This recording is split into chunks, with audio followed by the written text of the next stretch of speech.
Ada fenomena baru dalam ranah web series Indonesia, Layangan Putus.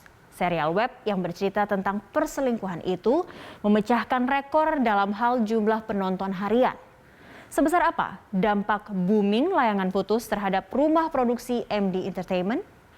Aris, Kinan, dan Lydia barangkali menjadi nama-nama fiktif yang paling sering dibahas dalam 2 bulan belakangan. Jika Anda tidak percaya, coba masukkan nama-nama itu satu per satu ke dalam mesin pencari Google.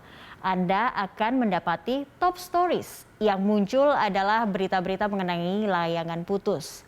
Jangan heran, pada pertengahan Januari lalu, serial web yang dibintangi oleh Reza Rahadian, Putri Marino, dan Anya Geraldine itu diklaim telah mencetak rekor dengan ditonton lebih dari 15 juta kali dalam satu hari penayangannya.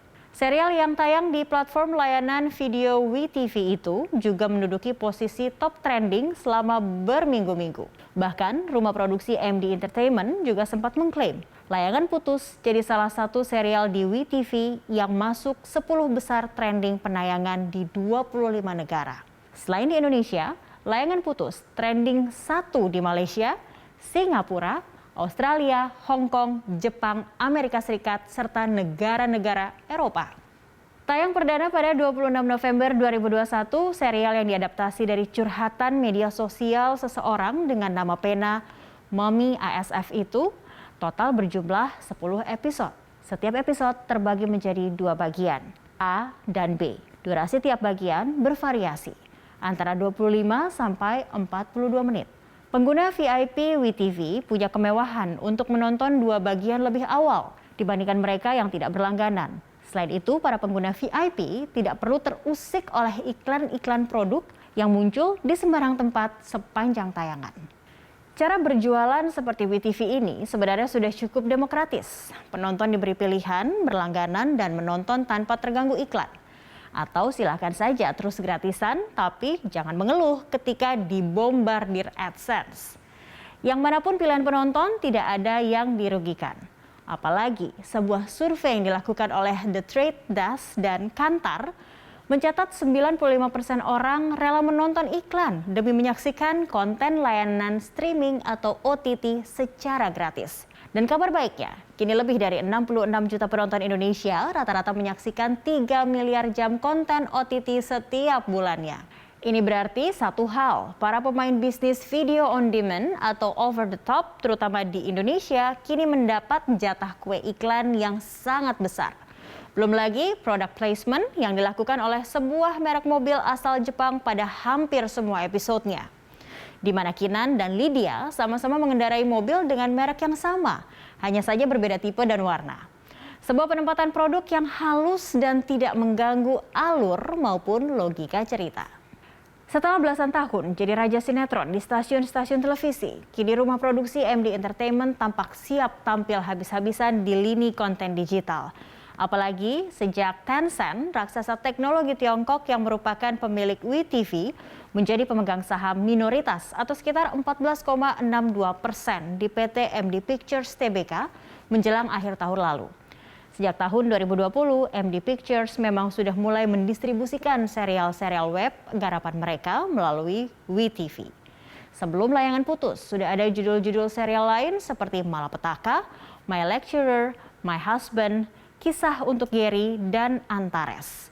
Penjualan bersih perusahaan berkode saham film itu juga meningkat selama 1 tahun.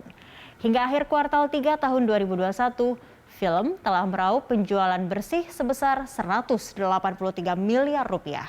Ini menanjak 117,3% dari posisi 84,2 miliar secara year on year.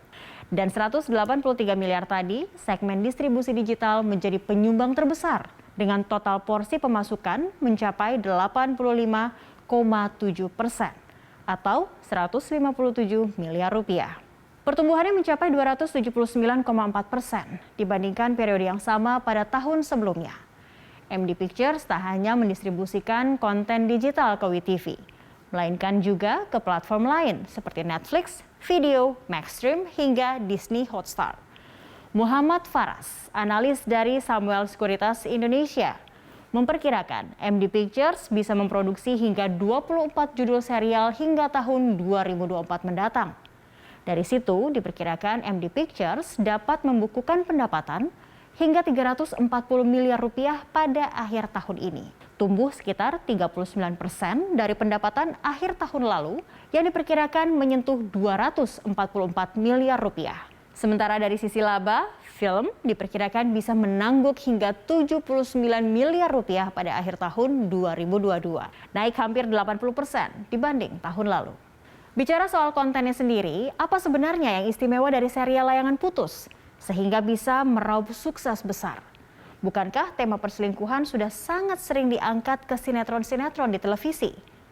Selain sinematografi, serial web yang lebih dekat ke film ketimbang sinetron, sang sutradara Benny Setiawan memberikan rahasia di balik suksesnya Layangan Putus. Pertama, karakter Aris, Kinan, dan Lydia merupakan tokoh-tokoh ikonik yang kompleks dan memberikan kedalaman tersendiri bagi penonton. Kedua, para pemain berhasil mentransfer emosi karakter kepada penonton lewat akting yang luar biasa. Dan ketiga, karakter perempuan utama dalam serial ini yaitu Kinan digambarkan kuat dan karenanya bisa menginspirasi penonton. Layangan Putus telah tamat pada 22 Januari lalu. Apakah akan ada season kedua dari serial ini? Masih abu-abu. Sembari menunggu jawabannya, MD Pictures sudah menyiapkan serial-serial yang dicanangkan sebagai penerus jejak suksesnya. Berikut 5 di antaranya.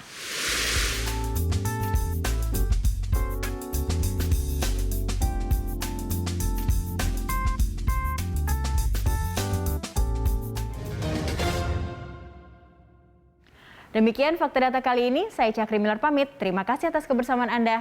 Sampai jumpa.